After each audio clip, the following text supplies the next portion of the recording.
दीदी जी और आचार्य जी नमस्ते। सभी को नमस्ते। आज का जो ये केस है, पेशेंट का नाम है आशना नूरानी, एज है 32।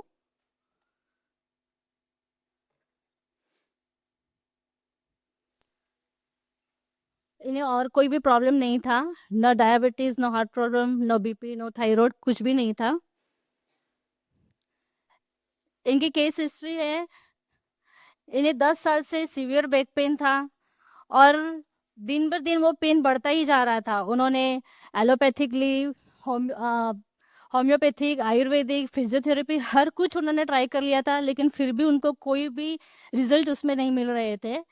विटामिन डेफिशिएंसी बहुत ज़्यादा बढ़ने लगी थी और लास्ट 8-9 महीने से वो पूरे बेड रिडन हो गए थे, व्हीलचेयर पे आ गए थे। काम करना कुछ भी नहीं हो रहा था, सब कुछ उनका बेड पे ही हो गया था। और बाद में उन्होंने फिजियोथेरेपी करवाई, क्यूआर स्पाइन की 1 महीने की ट्रीटमेंट करवाई, वो भी उनकी कुछ काम की नहीं। दिन बर दिन उनका जो पोजीशन था वो और खराब होती जा रही थी। ये इनकी पहले की वीडियो है, न्यूरोथेरेपी ट्रीटमेंट के पहले की।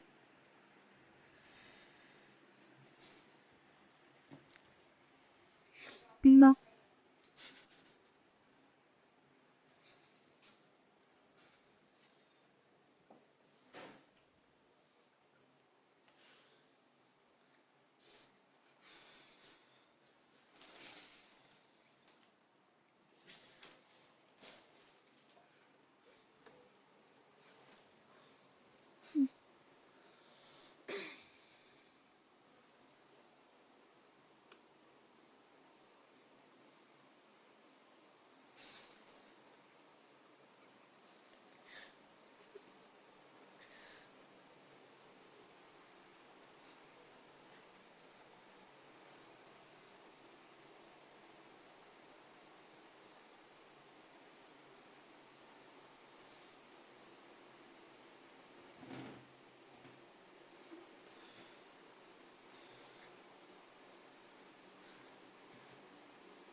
इनके 1.5 साल से पीरियड भी बंद हो गए थे।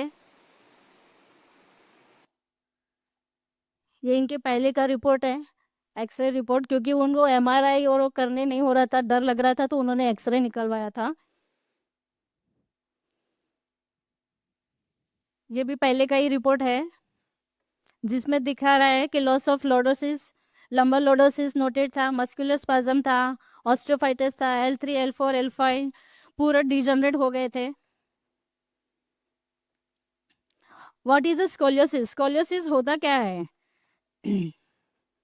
सोलिसिस में जो स्पाइन की जो हड्डी रहती है वो एक तरफ मुड़ जाती है, जिसका शेप एस या सी हो जाता है। और ये कंडीशन में शोल्डर ऊपर नीचे हो जाते हैं, कमर भी ऊपर नीचे हो जाती है, एक तरफ बॉडी का एक पार्ट एक तरफ झुक जाता है। इसे स्कोलियोसिस कहते हैं। और ये 4 टाइप के होते हैं। उसमें होता है कंजेनिटल स्कोलियोसिस, जिसमें प्रेगनेंसी में ही बच्चे की जो स्पाइन की जो ग्रोथ होती है वो ठीक से बनती नहीं है, उसे कंजेनिटल स्कोलियोसिस कहते हैं। सेकेंड है न्यूरोमस्कुलर स्कोलियोसिस, जिसमें नर्व और मसल्स के कंडीशन बिगड़ने के कारण होता है। तीसरा है डीजनरेटिव स्कोलियोसिस, जिसमें स्पाइन की जो रहते हैं, बोन जो रहते हैं वो डीजनरेट हो जाते हैं। और चौथा है इडियोपैथिक स्कोलियोसिस, जिसका अभी तक कोई खास पता नहीं चलता है कि किस वजह से ये होता है, उसे इडियोपैथिक स्कोलियोसिस कहते हैं। ये ट्रीटमेंट के बाद की जो रिपोर्ट है, इसमें माइल्ड चेंजेस, लंबर स्पॉन्डिलोसिस, जो वर्टिब्रा डीजनरेट में थे वो काफी तक हद तक सुधर गए थे। Affectify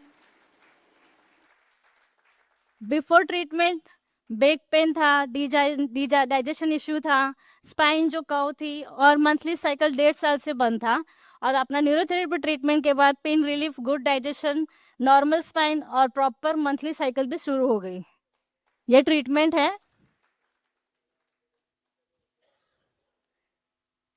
ये ट्रीटमेंट की लॉजिक है, जिसमें CNS gas I, had to set stomach pain relief, good digestion, all toe finger, help in stomach pain relief, injury treatment, help in reducing body pain case by internal injury जो भी होगी उसको ठीक करने के लिए, 1 point liver इन्फेक्शन इन्फ्लेमेशन के लिए फास्ट ट्रीटमेंट दिया, reduce metabolism disorder, neutral treatment metabolism और डाइजेशन इंप्रूव के लिए, ऑक्सीजन दिया, इंक्रीज ऑक्सीजन सप्लाई, फिर लेफ्ट पर को राइट पर को विटामिन फॉर्मेशन मेटाबॉलिज्म डेफिशिएंसी वो सब दूर करने के लिए, 125 disease help to increase calcium, mild acid alkaline balance करने के लिए, और लास्ट का जो फॉर्मूला है उसमें नेचुरल स्टीरॉइड मसल स्ट्रेंथ और रिड्यूस इन्फ्लेमेशन के लिए दिया। हाय हेलो एवरीवन, मैं आशना नूरानी। मैं लास्ट 10 इयर्स की जो मेरी बैक पेन की जर्नी है उसके बारे में कुछ फीडबैक देना चाहूँगी। मेरा लास्ट 1-1.5 साल से पेन बहुत ज़्यादा वर्स्ट हो गया था, जिसकी वजह से ना ही मैं चल पा रही थी, ना उठ पा रही थी, ना बैठ पा रही थी। और मैंने इतने डॉक्टर्स के पास विजिट किए, कम से कम 15 to 17, 15 से 17 डॉक्टर के पास मैंने विजिट की। ऑर्थोपेडिक, आयुर्वेदिक, एलोपैथिक, सारे, फिजियोथेरेपी, लेप लगाना हुआ, सारे डॉक्टर्स के पास विजिट करने के बाद एक ऑर्थोपेडिक ने मुझे कहा कि आपको सर्जरी करना होगा, वो भी स्पाइन के अंदर आपको स्क्रू फिटिंग करेंगे हम। उसके बाद कोई गारंटी नहीं है कि आप चल पाएंगे या उठ पाएंगे, आपको लाइफ टाइम की बेड भी हो सकती है, मीन्स आपको लाइफ टाइम बेड रेस्ट होगा, कोई गारंटी नहीं है। ये सुनने के बाद मैंने सारी उम्मीदें छोड़ दी थी कि अब मैं जी पाऊंगी या नहीं। इतना मुझे पेन था, मेरे लिए बहुत डिफ़िकल्ट था। वो बहुत टाइम मेरा कैसे गुजरा है, बहुत डिफ़िकल्ट टाइम था मेरा। मेरे फैमिली मेम्बर्स, मेरा बच्चा, हर कोई परेशान था। मैं इतनी पेन में थी, मुझे जो जहाँ बोलता था वो डॉक्टर के पास मैं जाती थी। इतना मुझे पेन था कि बस मुझे अभी अच्छा हो जाए। बट इतनी सारी चीज़ें होने के बाद, सब उम्मीद छोड़ने के बाद, मुझे स्वाति मारू मिले, जो एक न्यूरोथेरेपी है।